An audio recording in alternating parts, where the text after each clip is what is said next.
Well, we found out on Friday that the Leafs were trying, like after the deadline, that the Leafs were trying very hard to acquire Mikko Rantanen.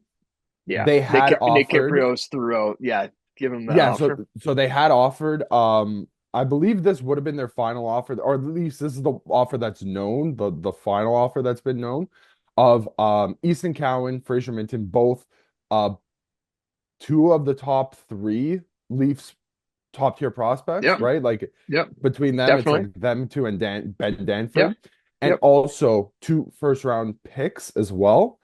Um, but it kind of seems like that, or it doesn't seem it does seem like that Carolina, their big fish, their big trade target would have been Mitch Marner in a deal like that.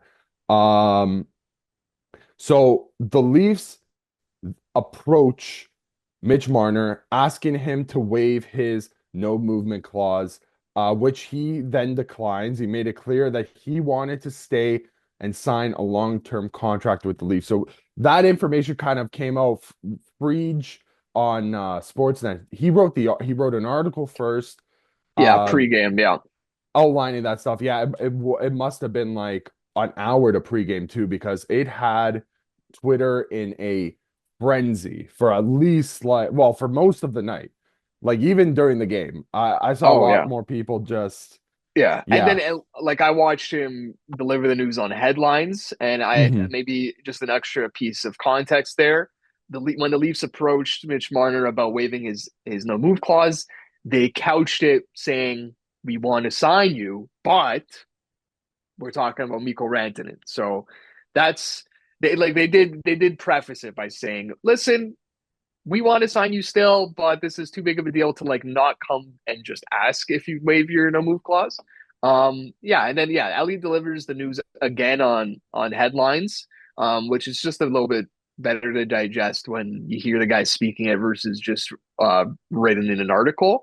Hmm. And my first reaction to that was I've never seen like Elliot deliver a like a Saturday headline note just so stone faced and serious. Like it was just there was a different vibe to it. Maybe Buddy's just tired out of his mind after deadline day, and I wouldn't blame him a I single don't bit. blame I him. had sent you guys out. I should have seen like where the source of that image was, but it was a post It basically. looks like the source was inside the Sportsnet studio Yeah, because so but it basically outlined Elliot's phone consumption time at like 19 hours on average this week. That is insane. I'm sure a lot of that is maybe him just leaving his phone on because Buddy definitely doesn't have it to auto turn off after 30 seconds, right? That's not no, happening. probably not. So yeah, But it's even probably still, he goes to like, sleep and that thing's on. Like it's crazy what he does, and my God, he does it well. But yeah, so he delivered that really somberly. And when the news broke originally in that article, I came to you guys pretty quickly with my gut reaction. Um, and producer Mando, quick fact there. Apparently, he only had 3 hours of sleep before yeah, deadline, which does not yeah. surprise me. And that information comes from the pod that he did on 32 Thoughts Yeah, after the deadline happened on Friday. Like you would have thought this guy went to sleep as soon as it hit not 3 p.m., but my God, by 7 p.m. maybe he's in bed. No, Buddy went to go no. record yet another pod. So I mean, yeah, all the shout outs to Frege in the world, all the shout outs. But yeah, I came to you guys with my gut reaction about Mitch, feeling very concerned that this could be quote unquote the beginning of the end of his time in Toronto, with the caveat of things would have to go bad in the playoffs. Winning fixes everything. Maybe there's nothing to worry about if the Leafs are hoisting the 30-pound shiny thing at the end of it. But we can't assume that yet. So with the information we have, yeah, I I originally said I don't know why if you're Brad Treliving and you said this to Mitch, your priority is to sign him.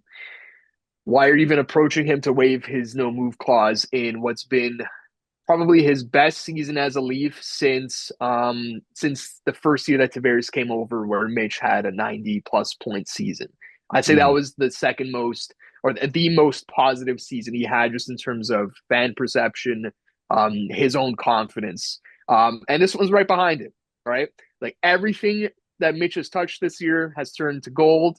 Maybe except those, remember those comments he had where we went on a 3 game losing streak in fantasy, Yeah.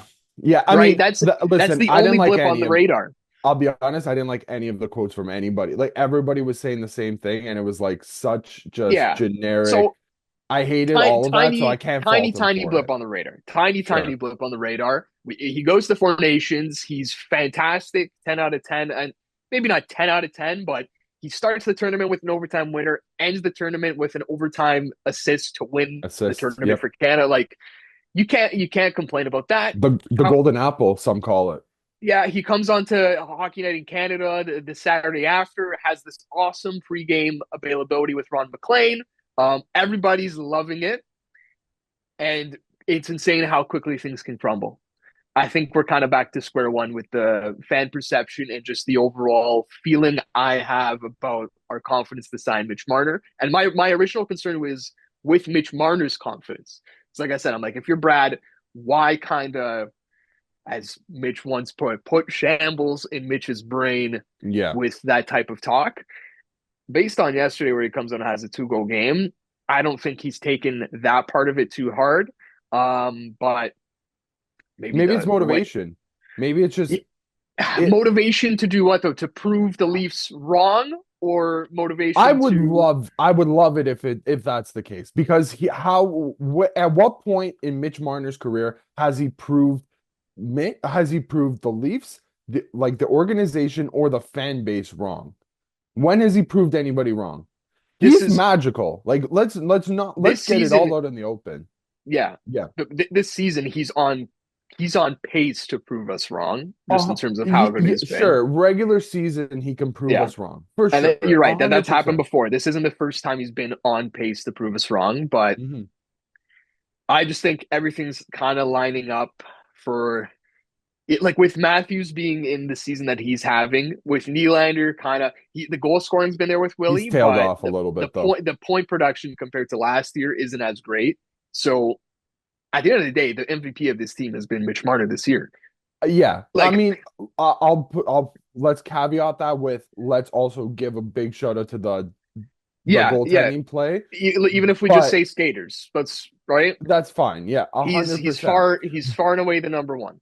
But besides maybe last season where Austin Matthews scores 69 goals, has Mitch Marner not been the person that has made the team tick in every season he's been in the league? Like In across the almost 10 years? Yeah, no, I know the argument is that like Matthews is dominant, but Mitch Marner is the quote unquote engine of the team when he's running Yeah. on all cylinders. Like definitely, but coming into this year, and I would still say this is my answer now because this is all what it comes down to: contract talk. The number. What is your number for Mitch Marner? What is your ceiling? To me, Mm. it's the Matthews contract, right? It, Like, it are you can going but it higher than can it be 13.25? can it be over that? Because like you're not like you get money based on if I'm going to be completely honest, if you're a center and you score goals and you know who does that, Austin Matthews, and he has his number. It's drawn in the sand. I get the play driving thing, but there is a certifiable like correlation between like goal scoring and the amount of money that you make and like being a center, like all that stuff matters. Like I I just I think about it from the Mitch Marner camp. Like, what is their argument when they come to the table? Their argument is look at the scoring table this season for the Maple Leafs. Look at where Matthews is. How can you not give us at the very least the yes, same as this guy? And they're just going to pretend that every year before this one didn't exist, doesn't whether that's right happen. or wrong. Which is But which is how that they're is how supposed they're to going. that's how Exactly they go about it. right. So Yeah. it's almost like, and the Leafs are going to come at it from the totally opposite spectrum, and the hope is you can meet in the middle. The question is, if they could meet in the middle, why haven't they done it The already? the And so that's problem why I'm concerned.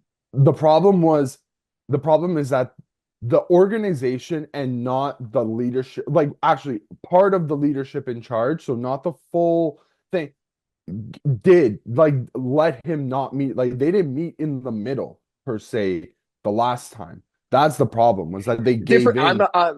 Yes, 100%. But this is Brad Tree living now. He has No, the quote a hundred unquote. percent. He's gone through this process before where he's Mm-hmm. lost a big fish to free agency. Like I think he's kind of gone into this with, or I'm sure it's I hope he's gone into this having quote unquote learned from his lessons, or at least has a different perspective on how to approach a pending free agent. So yeah, I don't like back to the specifics of kind of asking him to waive his no move clause.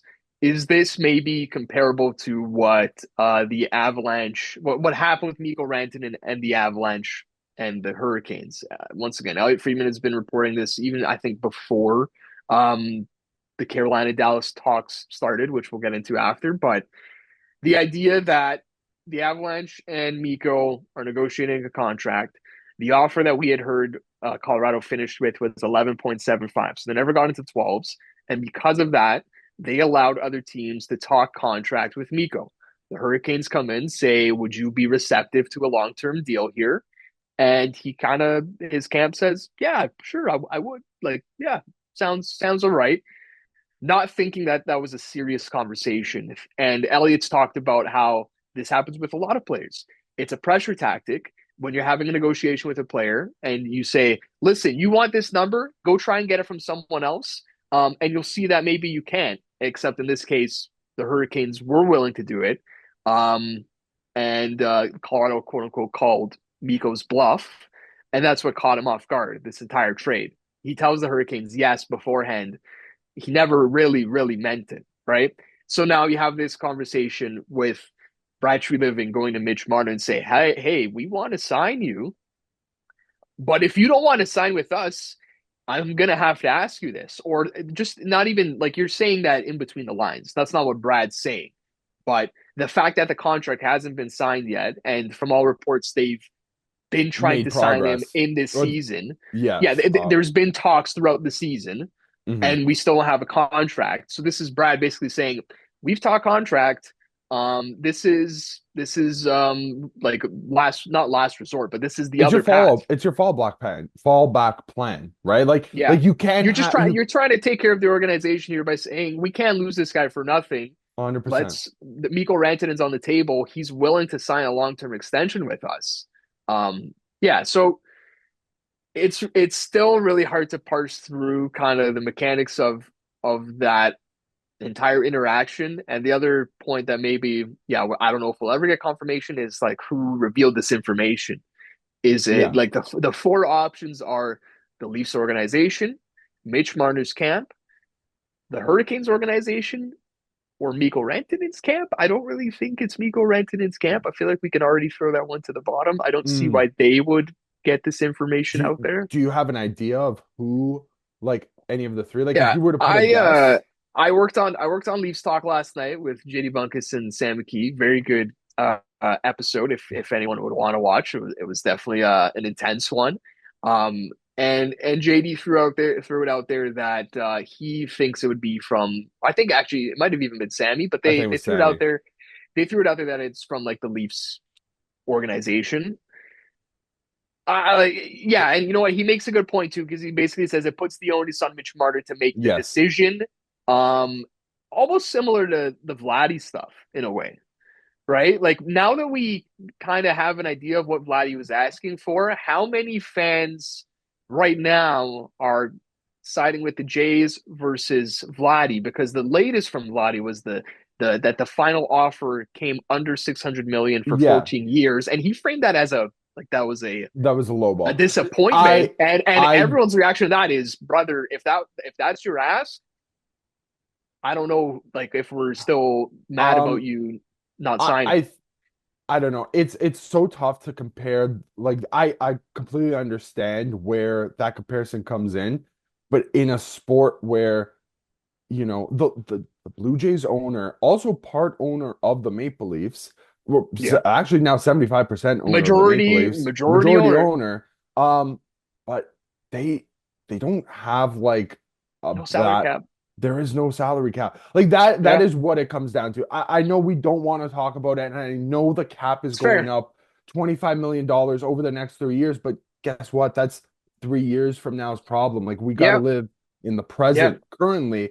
But to that point though, with Vladdy, I understand, but it also feels like with the Jays stuff that they were lowballing him even when his value wasn't at 600 million. He said that the final offer came after 600 million, but they left that problem to fester. That's the thing.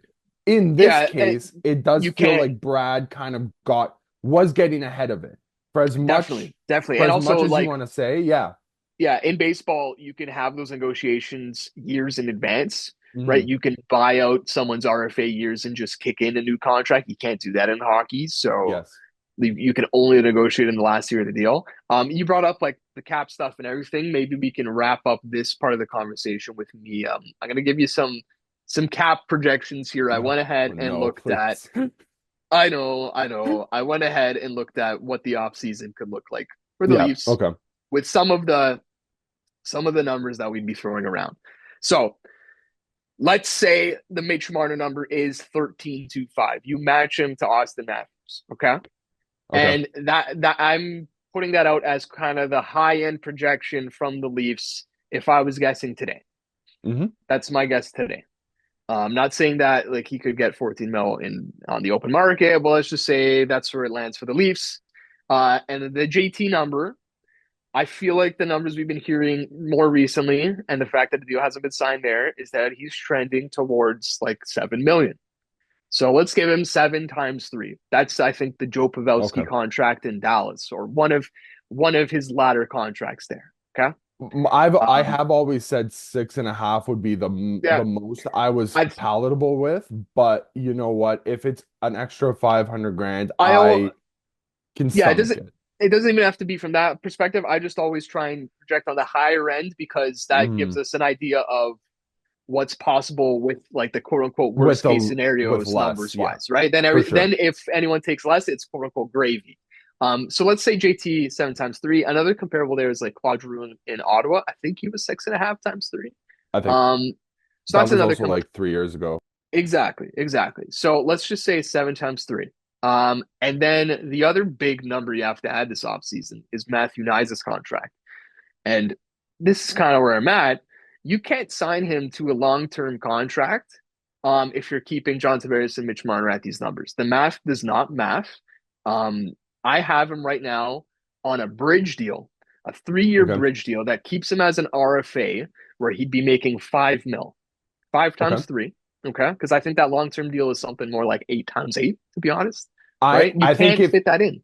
if you are him as well, I'm gonna go pro player here. If you are Matthew Nyes or any other player in that like 22, 23 age range, that's probably the deal you want to take is a 3 year Yeah. deal. It works for both sides because the Leafs want to contend while they have the additions that they just added. We'll get into them later. But with that retention on multiple years, that's because you want to fit in as much talent as you can during those 100%. contracts. So here's the thing with these 3 contracts. So Mitch Marner 13.25, JT at 7, Matthew Nyes at 5.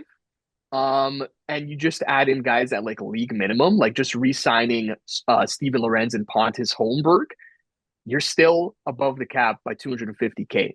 Like that, Okay. I'm already trying to squeeze that in. That is basically you trying to keep this roster for next year. So there's not really a world where you keep the same names on this team and get better next year, even with the cap Hmm. increase. Like the math does not math if you want to be a better team next year. So Okay. something has to give. And I don't Yes. think Mitch Marner's number is the number that's going to give. Yeah, it Either it's you. doesn't seem like that. So he's either here at 13.25 or higher, or he's gone. Like I don't know where that number comes down. That's kind of where I'm at. That's a very early look at the offseason numbers. So Yeah, they definitely they have some money tied up like on the fringes, and I honestly I think that's the only way to get any sort of flexibility. So I'm thinking yeah, of guys like Max Domi, Kelly Yarncroke's at 2 yep. David Camp's at 2, is it 2-4. 4? So and Max Domi's 3.75. Here's the thing: all 3 of those guys have modified no trade clauses. All 3 Yes. of them. All 3 of them have some type of trade protection. It might be like just partial list. I don't have the exact numbers here, like a 10-team no trade or whatever, but it's Yeah. no. it's no slam dunk that you're moving those guys. So that's why I can't just project that I, as like in the Leafs back pocket. Maybe they figure it out, but that might have to be like you pay a little to get your flexibility again. And they've done and it before. Listen, they have. I get it. I get it. I completely get why you'd be hesitant to do that. But we already know this team isn't gonna pivot off of if they don't have the like if they have the option to, they're not pivoting off of the guys that make current double digit money. Like that's where you get your Yeah. money worth, or you pivot and you get rid of the guy that's played the most games, in this generation with Morgan Riley, who makes 7.5 and has had a pretty, No move clause. and there you go, right? Yeah. So, So it's like I there's can't. like no pivot unless you're doing There's minor. no unless you're changing the names on this board, which involves not resigning John Tavares or Mitch Marner. You're basically your best case scenario is you're bringing back to me the best, like the same team as this year. Last thing I'll add here, 2025 unrestricted free agents, sorted by points. Leader right now is Mitch Marner with 79. Second is Matt Duchene with 64. I don't think Matt Duchene's coming here. And then it goes all the way to like Nick Ehlers at 56. JT's fourth at 55. Like they're the names. There's no Mitch Marner replacement in free Yeah. agency if you don't resign him. Well, the Mitch And your Marner JT, replacement was Mikko there. It was Rantanen, Mikko yeah. Rantanen, right? And So my other point is the JT replacement doesn't really exist either. The JT replacement has to be another JT contract. I just think it's going to be it's not a great free agent crop. So Leafs are now in a bind if they don't sign Mitch Marner. There's not a great pivot. Mando, do you got any thoughts on the entire Mitch Marner conversation that we've just had before we move on? I do have just one thought, and it is a bit of a pivot because obviously the offseason cap projections isn't really filtered into this piece of the conversation. But just watching Mitch Marner's press conference from yesterday, post game, obviously it Yeah. was funny. We were chatting about it, and that the reporters were just vultures waiting for him to come out there. And in all honesty, probably shouldn't have been made available for post game, but he did score 2 goals in Colorado's victory over the Leafs. I'm happy that It he would it did would have been though. it would have been a bigger storm had he not. Yeah. Yeah. I know, but the Leafs, the way that they operate, it would have been tough to keep them out, but I would understand why they would have. Because Tavares even got asked about it. Craig Berube was asked about it as well in Yeah. minimal time. All that to say, he isn't the best in front of the media in the first place. Mitch Marner sort of wears his emotions on his sleeve, and he gets frustrated easily, and you can understand why. He is the pride of the city outside of the captain Austin Matthews for the most part, but he did look frustrated, and understandably so in this case. And for some small reason, Mitch Marner, obviously in the contract year, has had all the success he's had. You guys have sort of talked about it ad nauseum here, but I think he gained a little bit of more fan appreciation after these rumors came out, because you see a little bit of the stuff that he's had to deal with. He puts up 2 goals in a loss, 3-game losing streak, and everyone wants to talk about a proposed contract or proposed trade and him having to sort of come out and dispel the rumors this whole season. So he definitely was frustrated. We have some quotes about exactly what he said, obviously, in our rundown, but basic sentiment was, look, I've said this entire year, I don't want to talk about this. I had a feeling something like this might happen, which is a bit of a nod to saying, like, I know that not talking about contracts throughout the season is probably going to cause this issue. And with the Rantanen talks and things like that, like, it's probably not a surprise that the conversation was had before. If I'm not mistaken, the Canes have been interested in Marner for a number of years. I don't know if I think anything's ever come about. going Right? back to the RFA contract, like Yeah. going The signing teams on to the were first one, him like the Hurricanes, Columbus with the offer, Columbus. like the quote Yeah. unquote Hmm. supposed offer sheet. Yeah. It was interesting because he's just obviously visibly frustrated, but you have to ask the questions. You have to, as a reporter, have to be in there and sort of get the scoop as best as Yeah. possible. But I think Mitch Marner gained a little bit more appreciation from fans to say, like, I see what he's going through. And I was obviously a little bit more like pushing things under the rug when you guys brought this up. I was thinking, you know what? No big deal. It's probably nice that the Leafs brass sort of were transparent, because imagine this news came out, or for some reason, like, the conversation and Mitch Marner was brought up and he wasn't included in this. Hey, just a heads up, the proposal was made. And at least they went to Marner's camp and said, this is what's happening. We're being transparent. And I was like, oh, maybe that's a good thing that's looked at positively. After seeing that press conference, I was a little bit more pushed towards your side of being stressed out about it. So I don't know if it's going to be the be all end all. I don't know if we should be too doomsday about it, but it was concerning. That's all I have to say watching the conference. Concerning is a good way to frame it, because at the end of the day, winning would fix everything, right? This conversation, we can for sure. hopefully put it under the rug. We win 2-3 rounds. I think Mitch Marner could sign a blank check, and most fans are going to be fine with it, right? And the same sort of narrative in a different space was said about Brady Tkachuk's press conference a day ago when he was quoted as emotional and upset about the Josh Norris trade, and everyone Sens Nation was up in arms about he's not going to resign, and everyone, Friedman, we had Alex Adams from Sportsnet on our general show, Sens reporter, and they were like, that's just nonsense. Like, look, winning cures all, and I'm sure nothing changes in Mitch Marner's case. So this offseason or this playoff run is going to be more important for the Leafs than any in the past for multiple reasons. Less than 24 hours later, Brady Tkachuk then scores the overtime winner over like a tightly contested game. Like that's potential one, like wild card, like 2 wild card teams, scores the OT winner, gets on the public address system and is like, I love it here. Like I'm ready to fight for this team. Like whether he means it or not. Like I don't know what he's the type of guy I think like he wears the emotions on his sleeve, right? 100%. He is in the same ilk as Mitch Marner if we're going to talk about emotions. Man, if you are a Sens fan, you are probably like, please get this guy under contract very soon. So from all right. Mando, thanks for your thoughts there, brother. I hope I can get more of the optimism that you were feeling at least before the press conference. Hopefully, we can get a little bit more of that back in Leafs Nation down the stretch run. Yeah, let's hope. But thanks, guys. We'll continue the chat and we'll get back at it. But you guys keep doing your thing here.